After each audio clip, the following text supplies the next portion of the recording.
मुख्तलिफ शोबों में आला मकाम नुमाया कारनामे अंजाम देने वाली कर्नाटक की मुस्लिम महिलाओं पर ई बुक मंजर आम पर आई है। बेंगलुरु की हसनात कॉलेज में आयोजन प्रोग्राम में इस ऑनलाइन किताब का इजरा अमल में आया। RBTC प्रोजेक्ट के तहत कश्मीर से लेकर कन्याकुमारी तक मुल्क भर की चुनिंदा मुस्लिम महिलाओं पर किताबें शाया की जा रही हैं। उत्तर प्रदेश और केरल के मुस्लिम महिलाओं पर किताबें शाया हो चुकी हैं। अब कर्नाटक की ख्वातीन पर ई बुक लॉन्च हुई है। न्यूयॉर्क में मुकीम डॉक्टर फराह उस्मानी और कर्नाटक के लिए जोया फतेह अली खां की कोशिश से कर्नाटक की 100 मुस्लिम महिलाओं पर किताब लिखी गई है।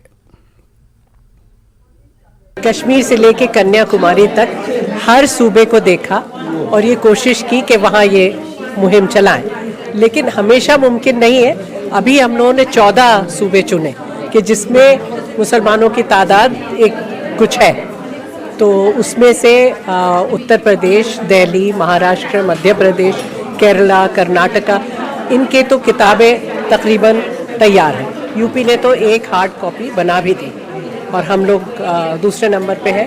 RBTC कर्नाटक की ई बुक का यहाँ पर ई लॉन्च था आज, और ये हमारे सबके लिए बहुत ही खुशी और मसरत की बात है कि डॉक्टर फराह उस्मानी, जिन्होंने इसकी बुनियाद डाली, जो इसकी फाउंडर हैं, और यहाँ पर RBTC कर्नाटक की हमारी कोऑर्डिनेटर है जोया फतेह अली, और जिन्होंने ये काम बहुत ही अच्छे तरीके से अंजाम दिया। यानी इसमें सबसे बड़ी बात यह है कि दकियानूसी तसव्वुरात और पुराने रस्म व रिवाज से परे हटकर ख़वातीन ने अपनी एक पहचान बनाई है, मुस्लिम ख़वातीन ने। तो जो ही सिर्फ किताब के बारे में हुई जो ई लॉन्च है, मगर हमको मालूमात हुई कि कर्नाटका में इतने औरतें हैं जो करियर्स में हैं और अल्हम्दुलिल्लाह बहुत अपने अपने फील्ड में एक्सेल करती हैं।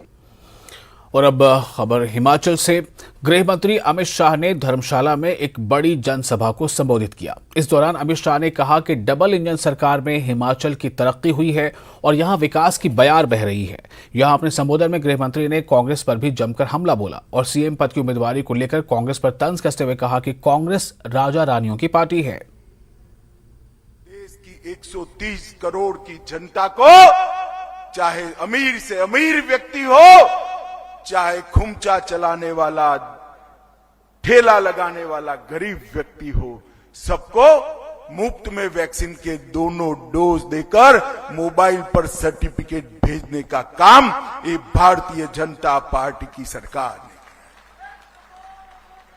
और जो लोग लॉकडाउन के कारण अपनी रोजगारी गंवा बैठे थे, दिहाड़ी नहीं मिलती थी, उन लोगों को, गरीब जनता को, देश की 80 करोड़ गरीब जनता को 2.25 साल तक फ्री ऑफ कॉस्ट राशन देने का काम भारतीय जनता पार्टी की नरेंद्र मोदी सरकार